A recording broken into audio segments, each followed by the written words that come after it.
Good morning, everybody. Welcome back to Morning Markets on Friday, the 5th of June.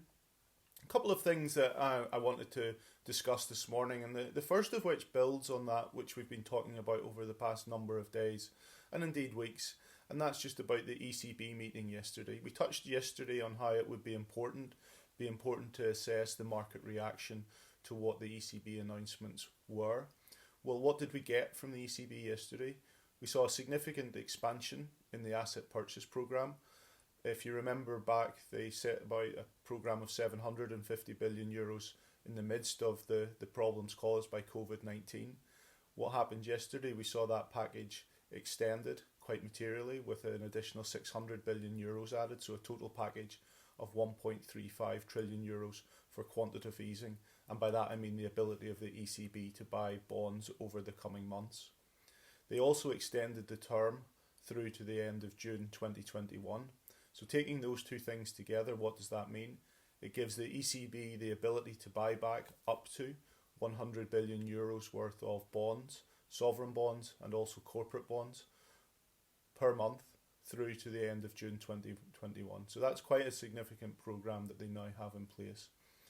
I think the other thing that's interesting out of that is that in the press conference yesterday, Christine Lagarde mentioned the economic challenges that the Eurozone continues to face. That's evident for everyone to see, but it's just a further indication of the need for the support programme from the ECB, but also putting some onus onto the EU member countries for their discussions in the coming weeks, that they need to move forward with the fiscal support programme.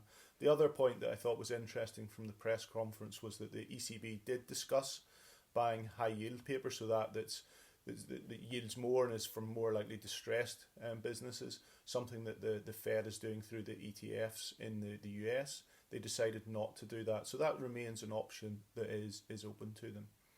How did the market react to this? And I think this tells us a lot about the market and how the market views the package and the scale of it.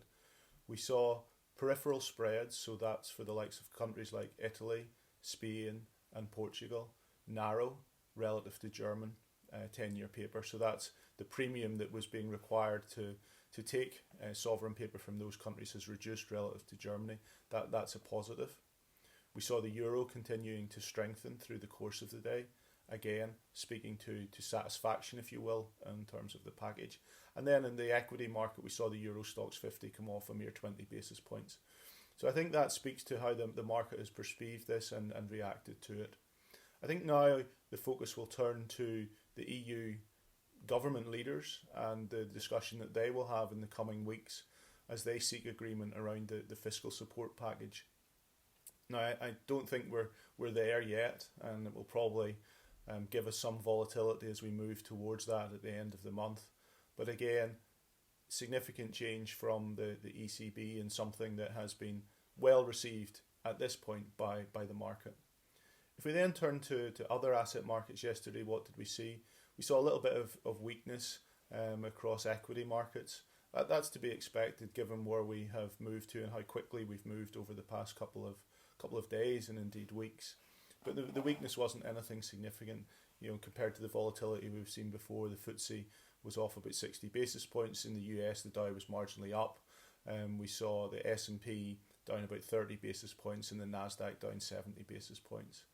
The only other thing that I wanted to mention around equity market performance yesterday was that we continued to see a degree of the rotation that we've been touching on over the past couple of days and weeks, and that moved to more economically sensitive oriented sectors. And there was quite a material divergence in performance yesterday, with Nasdaq Bank Index up 2.5%, KBW Banks Index up 3.9%.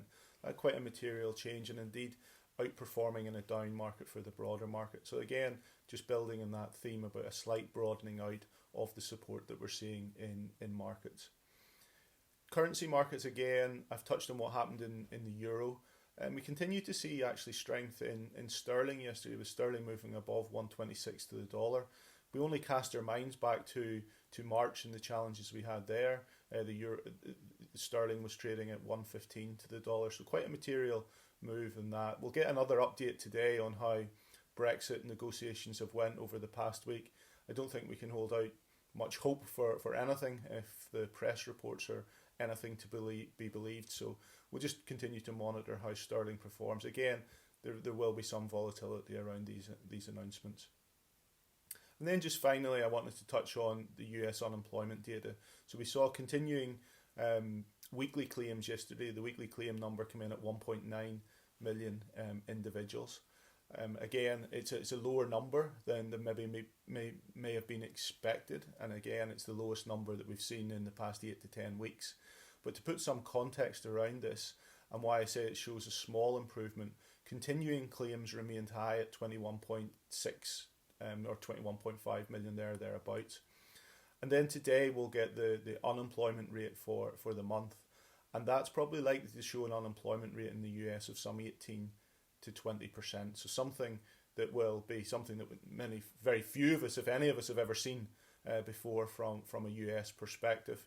But we'll get that data later on this afternoon. So that'll be keenly watched to see how that evolves and what that number tells us about the unemployment situation in the US. That's it for today. Please join me again next week. Thank you. Bye.